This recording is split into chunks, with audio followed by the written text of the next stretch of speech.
ছাত্ৰ-ছাত্ৰীসকল তোমালোকৰ যেহেতু 28 অক্টোবৰ তাৰিখে স্পোকেন ইংলিছৰ বা ইংৰাজী ইণ্টাৰনেল এছেছমেণ্টৰ পৰীক্ষা হ'ব বা অৰেল হ'ব গতিকে তোমালোকৰ সিলেবাসটোৰ কথা মই আজি ভিডিঅ'টোৰ জৰিয়তে ক'ম আৰু কেনেকুৱা ধৰণৰ প্ৰশ্ন আহিব সেই কথাখিনি তোমালোকক ক'বৰ কাৰণে চেষ্টা কৰিম এতিয়া চোৱা তোমালোকৰ ইতিমধ্যে তোমালোকে গম পাইছা তোমালোকৰ এই ইয়াতে লেভেল কেইটা আছে লেভেল আছে 25টা লেভেল আছে তোমালোকে চোৱা তোমালোকৰ 25টা লেভেল আছে হল এই 25টা লেভেলত তোমালোকৰ এইবাৰৰ যেটো ইন্টাৰনেল এছেছমেন্ট হ'ব অৰ্থাৎ 28 অক্টোবৰ তাৰিখে তোমালোকৰ যি ইন্টাৰনেল এছেছমেন্ট হ'ব তাৰ কাৰণে মাত্ৰ দুটা লেভেল ধৰি দিয়া হৈছে কাৰোবাৰ বহুত অফুৰন্ত সময় আছে তোমালোকে লেভেল 25টা কমপ্লিট কৰিব পাৰা কিন্তু 25টা কমপ্লিট কৰাৰ প্ৰয়োজন নাই এনে সময় ওয়েষ্ট কৰিব নালাগে মেট্ৰিকৰ কাৰণে মাত্ৰ কেইদিনমান আছে গতিকে লেভেল 1 আৰু লেভেল 2 লেভেল 1ত কি আছে গ্ৰিটিংছ এটা লেভেল 1ত আমি চাব কাৰণে চেষ্টা কৰো যেতিয়া তুমি লেভেল 1ত ক্লিক কৰিবা ইয়াতে চাবা তিনিটা অপচন ওলাব তোমালোকৰ বেসিক কনভাৰসেচন আৰু টেষ্ট আমি বেসিকত প্ৰথমতে যাব কাৰণে চেষ্টা কৰো প্ৰথমতে আমি বেসিকত ক্লিক কৰিম যেতিয়া বেসিকত ক্লিক কৰিবা গ্ৰিটিংছ শব্দটোৰ অসমীয়া অৰ্থ হৈছে অভিবাদন জনোৱা অৰ্থাৎ তোমালোকে গম পাব লাগিব এতিয়া তোমালোকৰ এই যে পৰীক্ষাটো ইন্টাৰনেল এছেছমেন্টৰ মানে 10 মাৰ্কছৰ ইন্টাৰনেল এছেছমেন্ট হ'ব স্পোকেন ইংলিছৰ তাতে এই মানুহ এজনক অভিবাদন জনোৱাৰ প্ৰক্ৰিয়াটো কেনেকুৱা এজন মানুহক কেনেকুৱা ধৰণে অভিবাদন জনাব লাগে সেই কথাখিনি তোমালোকে চাব লাগিব অভিবাদন জনোৱাৰ কাৰণে আমাক তিনিটা শব্দ ব্যৱহাৰৰ কথা কোৱা হৈছে মন কৰিবা অভিবাদন জনোৱাৰ কাৰণে তিনিটা শব্দ কোৱা হৈছে এটা অভিবাদনটো কি মই তোমালোকক কৈ আছো সেই তিনিটা শব্দ হৈছে হেল্ল হাই আৰু হে হে হেল্ল হাই আৰু হে এটা চাবা তুমি ক'বাত গৈ আছা গৈ যোৱাৰ লগে লগে মানুহজনক লগ পালা এবেলে বয়সীয়াল মানুহজনক হেল্ল স্যাৰ বস এইটো যেটা আপুনি এই ইংৰাজীত হলে হেনকুৱা অসমীয়াত হলে অ দাদা বা অ বড়ুতা সেই এনেকুৱা ধৰণৰ কথা হেল্ল হেল্ল স্যাৰ তাৰ পিছত হাই হেল্ল বুলি কোৱাৰ লগে লগে তুমি বয়সস্থ মানুহ এজনক তুমি কি বুলি ক'ব লাগিব হেল্ল বুলি ক'ব লাগিব বা তুমি লগৰ এজনকো হেল্ল বুলি ক'ব পাৰা যাক তুমি আগতে ভালদৰে চিনি পোৱা নাই বা কম চা চিনাকি এতিয়া হাই বুলি কোৱাৰ লগে লগে তুমি কাক ক'বা তুমি ক্লাছ 10 ৰ ল'ৰা তুমি ক্লাছ 10 ৰ ছোৱালী তুমি লগৰ ল'ৰা বা ছোৱালীজনক এই হাই ভালে আছানে হাই এনেকৈ হাই বুলি ক'লা আৰু হে বুলি ক'লে কাক ক'বা অৰ্থাৎ অকমান মানে যাৰ লগত মানে আৰু বেছি ক্লোজ হেতুকে হেই বুলি ক'বা যেতিয়া তুমি ক্লাছত এই হেই ভালে আছানে তই পিটিত যে আমি চাপৰি লাহেকে দি পেলাই কয় হেই ভালে আছানে তই হেতু হেই অৰ্থাৎ আৰু বেছি ক্লোজ গতিকে এনেকুৱা ধৰণে আমি কি কৰিব পাৰিম আমি অভিবাদনবিলাক জনাব পাৰিম আৰু তোমালোকৰ যে পৰীক্ষা হ'ব ইন্টাৰনেল এছেছমেন্টৰ ইয়াৰ লগত জড়িত কুৱেশ্যন আহিব অৰ্থাৎ তোমাক হয়তো তাতে কৈ দিব পাৰে এজন এই খুৰাক কিন্তু কি বুলি ক'ব লাগিব hello uncle how are you তোমাৰ বোলে ফ্ৰেণ্ডক কি ক'ব লাগিব হাই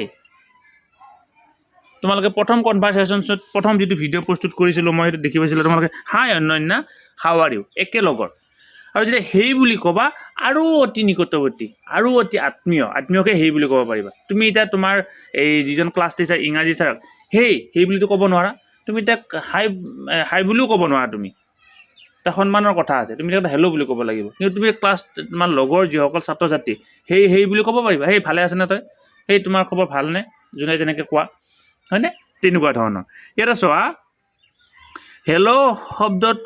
হেল্ল হৈছে কাৰোবাক সম্ভাষণ জনোৱাৰ উৎকৃষ্ট উপায় আৰু বেছিভাগ আনুষ্ঠানিক পৰিৱেশত ইয়াক ব্যৱহাৰ কৰা হয় যেতিয়া এটা গাম্ভীৰ্যপূৰ্ণ পৰিৱেশৰ সৃষ্টি হ'ব তেতিয়া হেল্ল শব্দটো ব্যৱহাৰ কৰা হয় হাই বা হে ব্যৱহাৰ নহয় এটা তোমালোকে এই কথাখিনি বুজি পালা আৰু ইয়াৰ ওপৰত ভিত্তি কৰি তোমালোকৰ প্ৰশ্ন আহিব ইয়াতে চোৱা এই ছাৰৰ কথা কোৱা হৈছে কোনোবা এজন শিক্ষকৰ কথা কৈছে hello sir nice to meet you sir বড়ুতা খুৰা বয়সস্থ লোক পৰদিন দেখা নোপোৱা লোক মানে আগতে লগ পোৱা নাই নতুনকৈ লগ পাইছে সেইবিলাকক হেল্ল বুলি কোৱা হ'ব প্ৰথমতে তুমি কোনোবা লগৰ ল'ৰা এজনকো ক্লাছ 10 ৰ ল'ৰা এজনকো প্ৰথমতে লগ পাইছা তুমি হেল্ল বুলি ক'বা প্ৰথম চিনাকিতে তুমি হাই বা এই হে ক'ব নোৱাৰা বুজি পালা এনেকুৱা ধৰণে গতিকে তুমি যেতিয়া প্ৰথমতে হেল্ল হ'ল তাৰপিছত তোমালোকৰ হাইলৈকে মানে পৰিৱৰ্তন হ'ব মানে কথা বাৰ্তাবিলাক তাৰপিছত হেইলৈকে যাব অৰ্থাৎ এই হেল্ল বুলি কোৱাৰ লগে লগে মানে অলপ দূৰ সম্পৰ্ক মানে অলপ ডিষ্টেন্সটো বেছি হাই বুলি কোৱাৰ লগে ডিষ্টেন্সটো আৰু অলপ কম হেই বুলি কোৱাৰ লগে লগে একেবাৰে মানে ভাল বন্ধু আৰু এটা মই শিক্ষক হিচাপে মোৰ লগৰ শিক্ষক এজনক মই হেই বুলিয়ে ক'ম একেলগে পঢ়া শিক্ষক একেলগে চাকৰি কৰিছোঁ কিন্তু মই যেতিয়া কোনোবা এখন এই ডিষ্ট্ৰিক্টলৈকে যাম IASক লগ পাওঁ তেখেতক মই সেই বুলি নকওঁ মই কিবা হেল্ল' ছাৰ বুলি ক'ম এইটো হৈছে ফাৰ্ষ্ট কনভাৰচেশ্যন মানে তোমালোকৰ গ্ৰিটিংছৰ কথাখিনি এনেকুৱা ধৰণে হ'ব আৰু তোমালোকে যেতিয়া এইখিনি পঢ়ি চাবা বৰ সুন্দৰকৈ বুজি পাবা এতিয়া যিসকলৰ এই মোবাইল নাই সেইসকলক তোমালোকৰ ইংৰাজী ছাৰসকলে তোমালোকক এই কথাখিনি শিকাব যে কি এনেকুৱা ধৰণে হেল্ল' হাই আৰু সেইটো ব্যৱহাৰ হয় এতিয়া 2 নম্বৰ যেটো কনভাৰচেশ্যন মানে এই লেভেল হেতু মই চাবৰ কাৰণে চেষ্টা কৰিম তে লেভেল 2 লেভেল 2 কি আছে চোৱা ইয়াতো আমি বেছিকত গলো লেভেল 2 তোমালোকে যেতিয়া যাবা ইয়াতে চাওক meeting people and welcoming them প্ৰথমটো হ'ল গ্ৰিটিংছ মানে জাস্ট সম্ভাষণ জনাইছা তুমি হেল্ল' ছাৰ সম্ভাষণ জনাইছা কিন্তু তেওঁক তুমি কি কৰিব লাগিব তেওঁক ওয়েলকাম কৰিব লাগিব তে ওয়েলকামটো কেনেকৈ জনাবা ছাৰ আহক আহক বহক সেই কথাখিনি যেনেকৈ আমাৰ ঘৰত মানুহ এজন আহিছে খুৰা আহি ভালে আছেনে আপুনি আহক এই ইয়াতে বহকচোন মা নাই মই মাতি দিছোঁ ৰ'ব এনেকুৱা ধৰণৰ কথাখিনি এতিয়া সেইটো আমাৰ অসমীয়াত হ'ল ইংৰাজীত হ'লে তুমি এতিয়া কেনেকুৱা ধৰণে মানুহজনক অভিবাদন জনাবা আৰু কি অৰ্থটো চলোৱা meeting people and welcoming them মানুহক লগ পোৱা আৰু তেখেতক ওয়েলকাম জনোৱা এইটোৱে হৈছে লেভেল 2 এই মানুহক লগ পোৱা আৰু মানুহক স্বাগতম জনোৱা চাবা ইয়াতে কি দুটা এটা ডিফাৰেন্স দিছে difference between nice to meet you nice meeting you এইটোৰ জৰিয়তে আমি গোটেইখিনি কথা আলোচনা কৰিম নাইস টু মিট ইউ তোমাক লগ পাই ভাল লাগিল নাইস মিটিং ইউ এইটো তোমাক লগ পাই ভাল লাগিল এই দুটাৰ মাজত পাৰ্থক্য কি চোৱা যদিও দুটাৰ প্ৰকাশভংগি একে যেন লাগে ইহঁতৰ ব্যৱহাৰৰ পাৰ্থক্য আছে ব্যৱহাৰৰ ক্ষেত্ৰত আমাৰ পাৰ্থক্য আছে চাবা যেতিয়া আমি কাৰোবাক প্ৰথমবাৰৰ বাবে লগ পাওঁ বা কোনোবাই আমাক এজন অচিনাকি ব্যক্তিৰ সৈতে চিনাকি কৰাই দিয়ে আমি কওঁ hello' nice to meet you অৰ্থাৎ ইয়াৰ আগতে মই প্ৰথমতে যে কৈছিলোঁ হেল্ল' হাই আৰু হে এতিয়া তুমি প্ৰথম কোনোবা এজনক লগ পাইছা তোমাৰ লগৰ ল'ৰাও লগ পাব পাৰা লগৰ ছোৱালীও লগ পাব পাৰা বা তুমি কি পাব পাৰা বয়সস্থ মানুহ এজনক লগ পাব পাৰা তেতিয়া তুমি প্ৰথমতে কি কৰিব লাগিব হেল্ল' এয়া হেল্ল' গম পালা হেল্ল'টো ক'ৰ পৰা আহিল গ্ৰিটিংছৰ পৰা আহিল প্ৰথম লগ পোৱাৰ কাৰণে তেখেতক কি ক'ব লাগিব তুমি হেল্ল' বুলি ক'ব লাগিব তাৰপিছত কি ক'ব লাগিব নাইস টু মিট ইউ অৰ্থাৎ সেইটোত ৰেছপেক্টটো বেছি মানে কি নহয় ৰেছপেক্ট বুলি নহয় ঠিক সেইটোত তাৰমানে এটা গাম্ভীৰ্যটো বেছি অৰ্থাৎ বেছি গুৰুত্ব সহকাৰে তুমি সেই কথাটো কৈছা যে কি মানে অকণমান মানে এই ভালভাৱে মানে অকণমান ভালভাৱে কৈছা যে কি তেওঁ অকণমান বয়সস্থ মানুহ হওক প্ৰথম লগ পাইছা অৰ্থাৎ ছিষ্টেমেটিকত বৰ ধুনীয়াকৈ কথাখিনি কৈছা যে কি hello' nice to meet you তোমাক লগ পাই ভাল লাগিল অৰ্থাৎ আপোনাক লগ পাই ভাল লাগিল তাৰপিছত চাবা যেতিয়া তুমি কোনোবা এজন এই মানে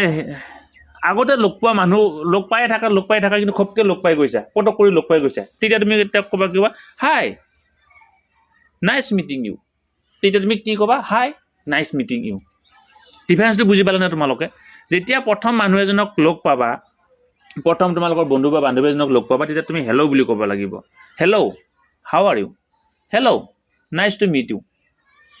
প্ৰথমতে ক্লাছৰ তোমাৰ ৰোল নম্বৰ 10 তুমি ৰোল নম্বৰটো কথা বাদ তুমি ক্লাছৰ 10ৰ ছাত্ৰ ছাত্ৰী বেলেগ এজনক লগ পাইছা বোলে লগ পালা পূজাত লগ পালা বোলে তেতিয়া তুমি হেল্ল' আৰু নাই আৰু হাই নাইস মিটিং ইউ অৰ্থাৎ তোমালোকে ডিফাৰেন্সটো গম পালা অৰ্থাৎ নাইস মিটিং ইউ বুলি কোৱাৰ লগে লগে অলপ এই মানে অতি বন্ধু টাইপৰ ভাৱ এটা আৰু হেল্ল'